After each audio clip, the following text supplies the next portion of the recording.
Hi friends, ಎಲ್ಲರೂ ಹೇಗಿದ್ದೀರಾ? ನಾನು ಚೆನ್ನಾಗಿದ್ದೀನಿ, ನೀವು ಚೆನ್ನಾಗಿದ್ದೀರಾ ಅಂತ ಅಂದ್ಕೊಳ್ತಾ ಇದ್ದೀನಿ. ಇವತ್ತು ನನ್ನ ಚಾನಲಲ್ಲಿ ಫ್ಯಾಮಿಲಿ ಪ್ಲ್ಯಾನಿಂಗ್ ಆಪ್ರೇಷನ್ಗೆ ಹೋಗೋ ಮೊದಲು ಏನೇನು ಚೆಕಪ್ ಆಗಿರಬೇಕು ಏನೇನು ಅಂತ ಹೇಳ್ತಾ ಇದ್ದೀನಿ ಫ್ರೆಂಡ್ಸ್.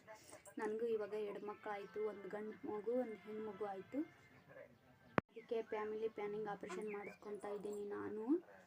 ಅದಕ್ಕೆ ನಾನು ನಮ್ಮ ತಾಲೂಕು ಹಾಸ್ಪಿಟ್ಲಿಗೆ ಹೋಗಿದ್ದೆ.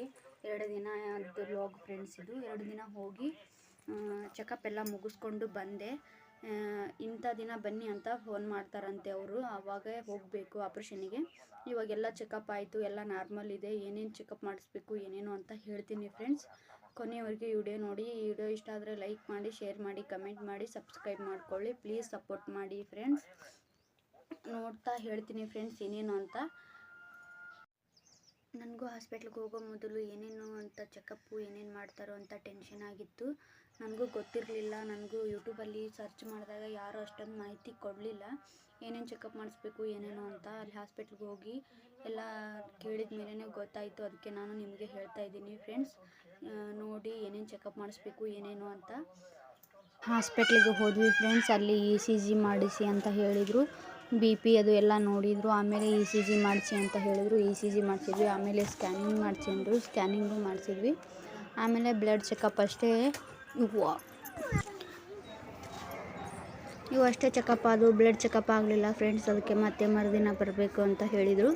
ಅದಕ್ಕೆ ಮತ್ತೆ ಹೋಗೋಣ ಅಂತ ಬಂದ್ವಿ ಮನೆಗೆ ಬಂದು ನೋಡಿ, ಇದು ಫ್ಲೈಟ್ ಹಾರ್ತಾ ಇತ್ತು. ಹಾಗೆ ವಿಡಿಯೋ ಮಾಡಿಕೊಂಡೆ. ಸ್ವಲ್ಪ ಎಷ್ಟು ಕೆಳಗೆ ಬಂದಿತ್ತು ಅಂತ ನೋಡಿದೆ.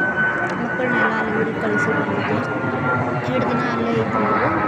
ಆಮೇಲೆ ಮರುದಿನ ಬೆಳಗ್ಗೆ ಎದ್ದು ನಾಷ್ಟ ಮಾಡಿ ಜಳಕ ಅದೆಲ್ಲ ಕೆಲಸ ಮಾಡಿ ಅಮ್ಮ ಎಲ್ಲ ಬೀಗ ಹಾಕ್ತಾಯಿದ್ರು. ನಾ ಪಾಪು ಎತ್ಕೊಂಡಿದ್ದೆ.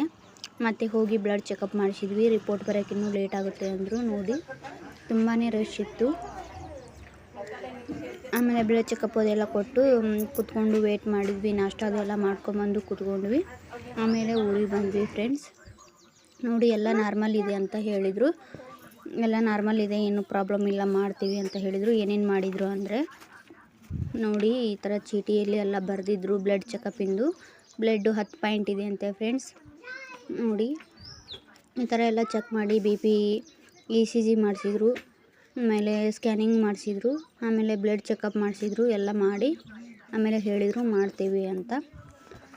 ನೋಡಿ ಎಲ್ಲ ಡಾಕ್ಟ್ರ್ ನೋಡಿ ಸಹಿ ಮಾಡಿದರು. ನೋಡಿ ಗುಳಿಗೆ ಬರೆದಿದ್ದಾರೆ ಒಂದು ಸ್ವಲ್ಪ. ಇದು ECG ಮಾಡಿಸಿದ ರಿಪೋರ್ಟು ಫ್ರೆಂಡ್ಸ್. ಎಲ್ಲ ನಾರ್ಮಲ್ ಇದೆ. ಈ ಆಪ್ರೇಷನ್ ಒಂದಾದರೆ ಮುಗಿದೋಯ್ತು ಫ್ರೆಂಡ್ಸ್. ಕರೆಂಟ್ ಆಪ್ರೇಷನ್ನು, ಕೈ ಆಪ್ರೇಷನ್ನು ಅಂತ ತುಂಬಾ ಹೆದರಿದ್ದೆ. ಅದಕ್ಕೆ ನಾನು ಫೈನಲ್ ಆಗಿ ಕರೆಂಟ್ ಆಪ್ರೇಷನ್ ಮಾಡಿಸ್ಕೊತಾ ಇದ್ದೀನಿ. ನೋಡಿ ಇದು ಎಕ್ಸ್ರೇ ಮಾಡಿದ್ದು. ಇದು ನೋಡಿ ಈ ಥರ ಗುಳಿಗೆ ಕೊಡ್ತಾರೆ. ಬೆಳಿಗ್ಗೆ 2 ಬ್ಲ್ಯಾಕ್ ಕಲರು 9 ಟ್ಯಾಬ್ಲೆಟ್ ಕೊಟ್ಟಿದ್ದಾರೆ ಫ್ರೆಂಡ್ಸ್. ಅವನ್ನೇ ತಗೋಬೇಕಂತೆ. ಅವರು ಫೋನ್ ಮಾಡ್ತಾರೆ ಬೆಳಗ್ಗೆ. ನಾಳೆ ಆಪ್ರೇಷನ್ ಇದೆ ಅಂದರೆ ಇವತ್ತು ಬೆಳಗ್ಗೆ ಫೋನ್ ಮಾಡಿ ಈ ಥರ ಗುಳಿಗೆ ತಗೋದು ಅಂತ ಹೇಳ್ತಾರಂತೆ.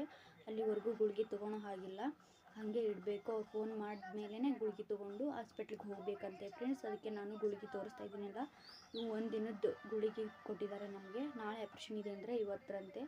ನೋಡಿ ಫ್ರೆಂಡ್ಸ್, ಈ ವಿಡಿಯೋ ಇಷ್ಟ ಆದರೆ ಇನ್ನೂ ಮಾಹಿತಿ ಬೇಕಂದರೆ ಪ್ಲೀಸ್ ಕೇಳಿ, ಕಮೆಂಟ್ ಮಾಡಿ, ನಾನು ಹೇಳ್ತೀನಿ ಫ್ರೆಂಡ್ಸ್. ಈ ವಿಡಿಯೋ ಇಷ್ಟ ಆದರೆ ಲೈಕ್ ಮಾಡಿ, ಶೇರ್ ಮಾಡಿ, ಕಮೆಂಟ್ ಮಾಡಿ, ಸಬ್ಸ್ಕ್ರೈಬ್ ಮಾಡ್ಕೊಳ್ಳಿ. ಎಲ್ರಿಗೂ ಬಾಯ್.